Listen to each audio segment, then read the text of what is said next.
Greetings, sisters, brothers, comrades, friends. Welcome to episode number 23 of African History Club. We have come quite a long way from the very beginnings, looking at aspects of African history, from the creation, origination of man to where we are today. Welcome, everybody. And I always really am grateful and appreciate your support for allowing me to be able to present the narrative of Africa's story to you on a regular basis. And I hope that the presentations are informative and encourage you to actually seek to learn a lot more about Africa, Africa's history, in order to develop a better understanding for contemporary issues in Africa. I'd actually wanted to post this last week, but then the election in Uganda, the so-called election, very fraudulent, where we have in Uganda the classic neocolonial state, really, that Kwame Nkrumah, Ghana's first prime minister, warned against in Neocolonialism, the last stage of imperialism, his book. And I think General Yoweri Museveni has been in power for 35 years, and his principal sponsor is the United States. So, in fact, I'm going to make that the subject of my next podcast. So we will examine Uganda and the long reign of General Museveni in the next podcast. But today, let's deal with Julius Malema. He is the founder and president of the political party in South Africa called the Economic Freedom Fighters. I think the best way to actually examine Malema is to place it in the context of what is he trying to do in South Africa? What vision does he have for South Africa today that is in divergence with the dominant political party in South Africa, which is the ANC, the African National Congress, the party of the late Nelson Mandela, of course, who is the founding father of the post-apartheid era in South Africa, after he was released from 27 years of incarceration in 1990, became the first Black African president of South Africa in 1994. And that's what I count as the true independence of South Africa from European colonial rule. Of course, we are talking about the formal political aspect, not the economic aspect. And that is why we're interested in Julius Malema. Julius Malema is one of the few voices that is still advocating for issues such as nationalization of mines and industries in African countries. Obviously, this is a position that is completely opposed to what neoliberalism, the World Bank, and the IMF, the so-called Washington Consensus, advocates and preaches around the world and in Africa. And as Amin pointed, preach it everywhere except in the United States, except in Britain, Western Europe, except in Japan as well. And so I want to actually look briefly back at Nelson Mandela. I will read a passage from his presentation at the Rivonia trial, where Mandela was tried for treason, for trying to overthrow the apartheid state, and which African in his rightful mind would not have plotted, right, and actually tried to overthrow the apartheid state. That is something that people should be lauded for. not tried, and convicted and given a life sentence. And he actually faced execution. And it's widely believed that it was his eloquence in his presentation, and that is why he was spared execution at the Rivonia trials. And we've discussed this when we had a previous episode that focused on Mandela. So today I just want to read one part from his trial. The trial started April 20, 1964, and Rivonia is spelled Rivonia. So if you look up Rivonia trial, you can read the transcript. You can actually listen to his audio too. I think The Guardian posted the audio. It's not very clear, but you can make out substantially what he says if you choose to listen to the audio. So let me read from the little passage here from the transcript. This is Nelson Mandela. It is true, as I've already stated, that I have been influenced by Marxist thought. But this is also true of many of the leaders of the new independent states. Such widely different persons as Gandhi, Nehru, Nkrumah, and Nasser all acknowledge this fact. We all accept the need for some form of socialism to enable our people to catch up with the advanced countries of the world and to overcome their legacy of extreme poverty. But this does not mean we are Marxist. Yeah, so this is a passage from the transcripts of the trial. So why am I reading this? I'm reading this because this is the early Nelson Mandela. The Nelson Mandela of the Freedom Charter of the African National Congress. And it is the Mandela that we can, of course, appreciate. Not that we appreciate we have less appreciation for the later Mandela of 1990 when he was released. We have to put it in context. At that time, neoliberalism had taken complete, total grip globally, not only in South Africa. And I think I really saw no purpose in Mandela living out his life incarcerated.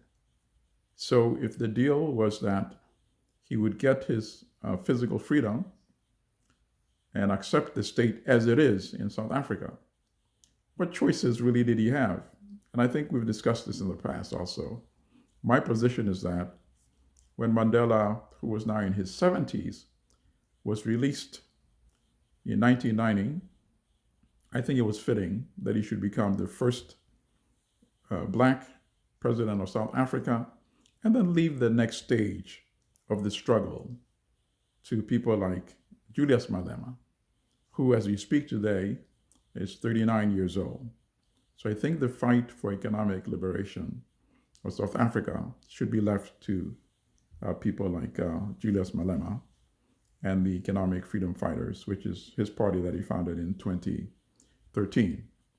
So before we now go to Malema, let's read from another South African whom we've also discussed in an earlier podcast. And that is, of course, Steve Biko.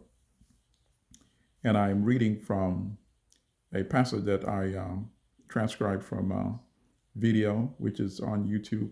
Steve Biko speaks on the Black Consciousness Movement. This was posted in 2015. The interview, of course, must have been either in 1977 or earlier than that, because 1977 was the year Steve Biko was brutally murdered by the apartheid regime. And here Biko is talking about, warning actually, about the danger that South Africa would face unless there was a fundamental and radical change in the economic system and economic structure after apartheid, European minority control and rule ended in South Africa. And he had been asked this question by the interviewer. When you speak of an egalitarian society, do you mean a socialist one? And here's his response. Yes, there's no running away from the fact that now in South Africa, we have such an uneven distribution of wealth that any form of political freedom that does not touch on the proper distribution of wealth will be meaningless. The whites who have locked up within a small minority of themselves the greater proportion of the country's wealth.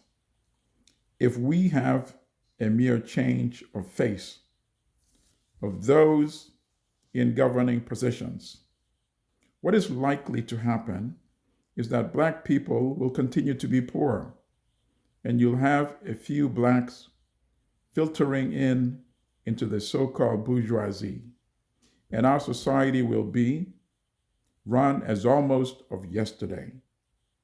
For meaningful change to occur, there needs to be an attempt to reorganize the whole economic policy, the economic pattern within this particular country. A judicious blending of private enterprise, which is highly diminished, and state participation in industry and commerce, especially in industries like mining, gold, diamond, asbestos, and so on, forestry, and of course, complete ownership of the land.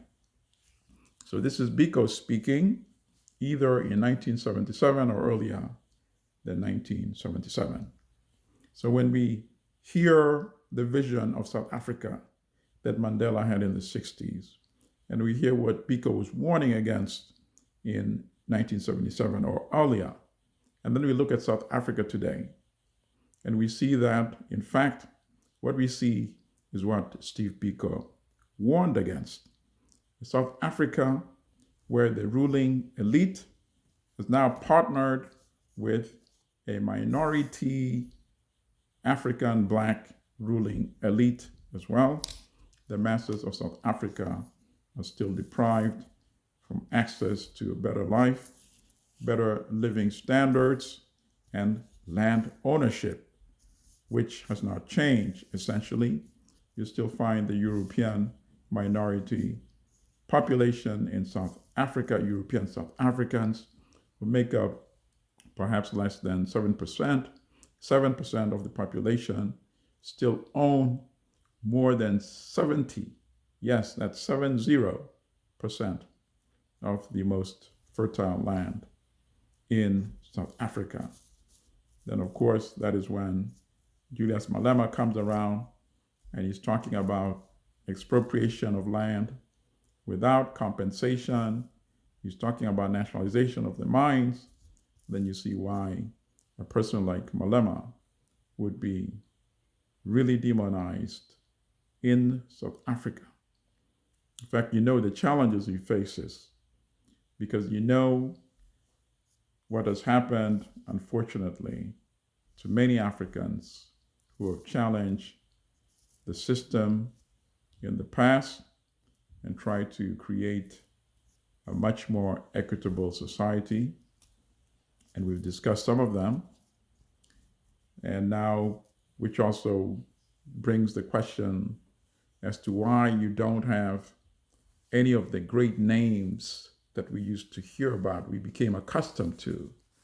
People like Kwame Nkrumah, of course. People like Julius Nyerere. People like Modibo Keita. People like Sekou Touré. And all these Africans that had advocated a more equitable socialist society in Africa. People like Mohamed Abdurrahman Babu of Tanzania.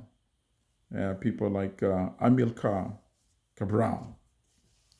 So I recommend people watch an interview Tariq Ali. Many of you are probably familiar with Tariq Ali, and he has a podcast called The World Today with Tariq Ali.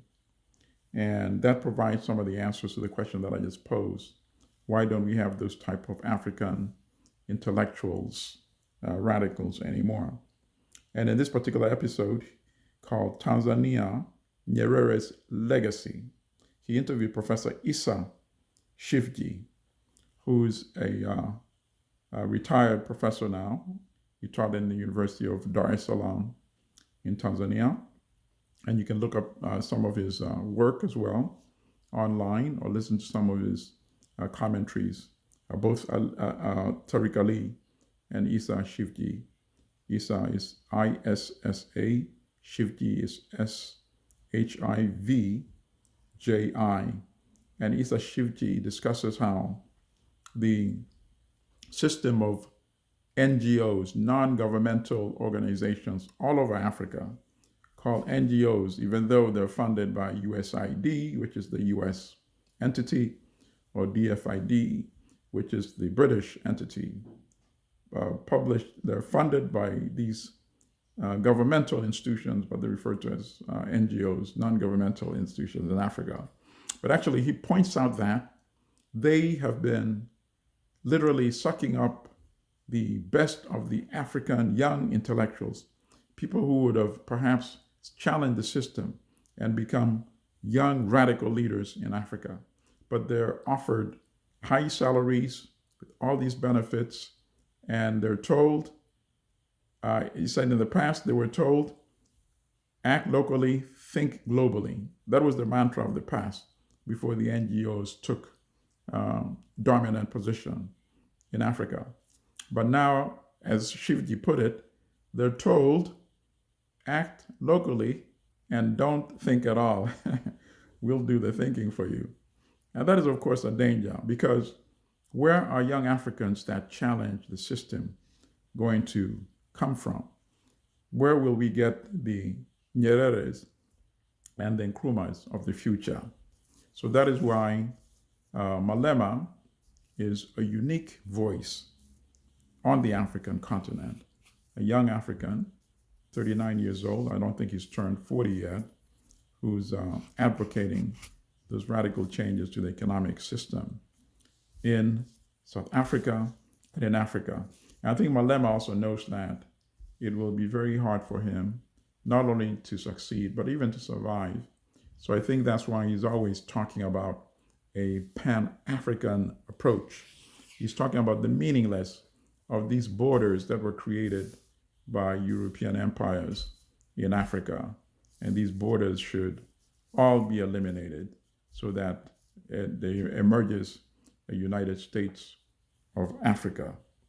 And I recommend Julius Malema, full address and Q&A 2016. And that's when he was at the Oxford Union lectures. Talking about the Oxford Union lectures actually just reminds me of Malcolm X presented in December 1964. And if you listen to it, Malcolm X's Oxford Union debate presentation. At one point, he talks about being proud to be a Muslim. And I think there was one person that was clapping. And since Tariq Ali was actually a student and was there and listened to that speech, I imagine he probably was the only person who clapped. And that must have been him, Tariq Ali. So I recommend that presentation by Julius Malema, because there you get to hear more about his vision, not only for South Africa, but his vision for Africa generally as well. And that Africa needs to control its resources so that it's not exploited by Europe.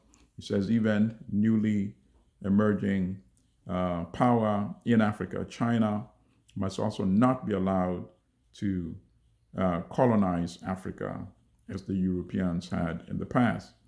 And then he talks, of course, about the importance of land ownership by Africans. He denounces the leaders such as Yoweri Museveni in Uganda. It doesn't name him specifically, but he generalizes and he talks about these leaders who keep rigging elections, who treat the national treasury like their personal ATM machine. And he talks about how the industrial countries have even destroyed the agricultural system in African countries, uh, creating unemployment in people that used to engage in agriculture because they flood the market with cheap products from Europe and other industrialized societies and wiping out any opportunities for domestic farmers in Africa. And of course, the bigger way to resolve this is for African countries to come together into powerful regional blocs and then ultimately into a united states of Africa. And Nkrumah was right and is still right. That is truly the only way that Africa can determine and protect its sovereignty and protect its resources and guide its autonomous system of economic development. I will make a few other points on Julius Malema, but before I do that, I want to bring in another individual here, and that is Cyril Ramaphosa. He is the current president of South Africa, of course, and he is the richest man in Africa, in excess of $1 billion, perhaps multi-billionaire. By the time of the Marikana massacre, when the mine workers were executed, I say executed because some of them reportedly had their hands up when the police were mowing them down and killed 34 of them at Marikana Platinum Mine strike. It was a wildcat strike. And the employees, the mine workers were asking for an increase in their monthly salary from $500 to $1,500. And it was justified. They lived in abject poverty. The mine itself has roads, has electricity, has running water, has modern buildings and amenities. And the workers live literally across in shacks built together with corrugated metal and pieces of wood, literally shanty towns right across with no running water, no decent sanitation, with a landfill or dump nearby where some of the children go to scavenge for food. So it's really abysmal and horrific. And that is why they decided to strike. And their union, called the National Union of Mine Workers, actually sided with the company executives most times. So that's why they were not having it. They didn't want to deal with that union. In fact, many of them were trying to migrate, had been migrating to another union called the Association of Mine Workers and Construction Union. Now, I bring up Ramaphosa because Ramaphosa has an interesting past. He was a Marxist union organizer back in the days before the collapse of apartheid. In fact, he is the founder of the National Union of Mine Workers and was the leader of what was called the COSATU, which was the union of all the South African trade unions formed in 1985, very instrumental in defeating apartheid. Come by the time of the Marikana strike and massacre, the massacre was August 16, 2012. By that time, Ramaphosa is a board member. He's on the board of directors of the London Mine, or Lonmin, which is the company that owned and operated Marikana. And by that time, he was already worth $750 million.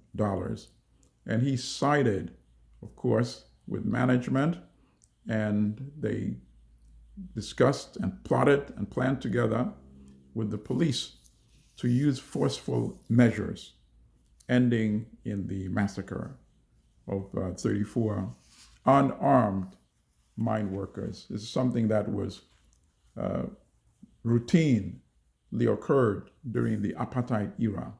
And yet, how is he rewarded? He is today president of South Africa. But South Africa will not remain the same. South Africa will change. And I think Julius Malema is playing a significant role in that. He was a very young member of the African National Congress from the age of around 10, actually.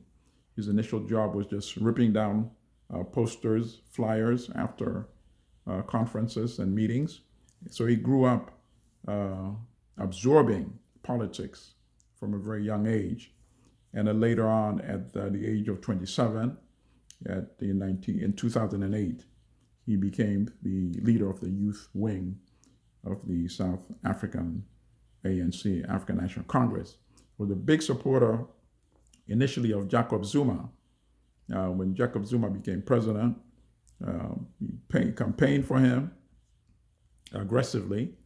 And then Zuma became, of course, one of the most corrupt presidents in South Africa's history, diverting millions of dollars of public funds to renovate a palatial mansion that he had built for himself. But that's not the true parting between the two.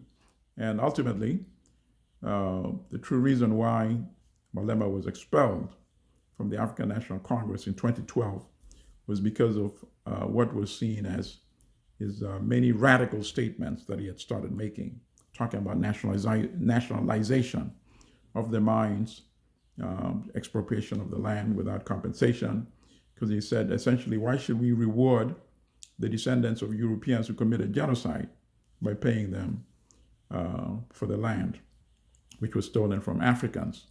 And then he made 2 trips to Zimbabwe. One was in 2010, before he had been expelled from the party. And he said he really liked the land reform that was going on in Zimbabwe. And he wanted to see that South Africa one day did the same thing, expropriate the land without compensation. And then when he came back, the African National Congress started backing off from his statements. And ultimately, he was expelled in 2012, ostensibly, purportedly because that he had made insightful statements.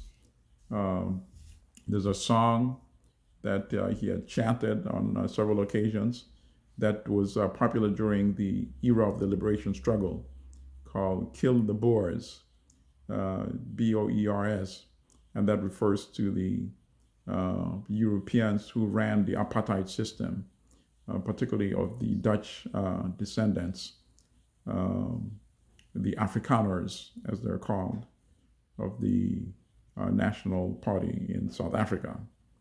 But the true reason really why he was expelled was because of his what was perceived as very radical politics.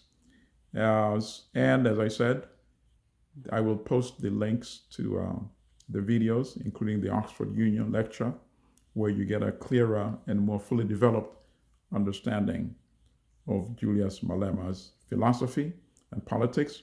So his party has grown. When he started out in 2013, I think in the first elections, a few years after it was founded, in fact, within a year, when they fielded candidates, I think they won 6%. In the last election, they won 11%, almost double in 2019. So this is a party that I think has tremendous potential, not only in South Africa, but to also set example for other young Africans, the ones that have not yet been co-opted and absorbed into the NGO network that Issa Shivji warns about. So Julius Malema is clearly a South African that is worth keeping a tight watch on, and we will see how he continues to progress.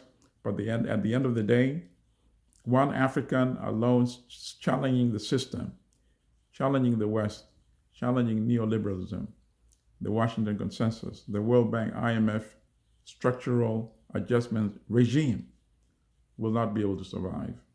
And that is why it's important to get more types of Julius Malemas in other African countries.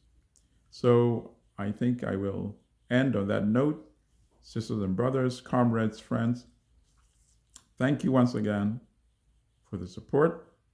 And I will see you in the next episode when we will look at Uganda and the neo-colonial state in Africa. Stay strong, stay healthy, and stay Pan-African. Thank you.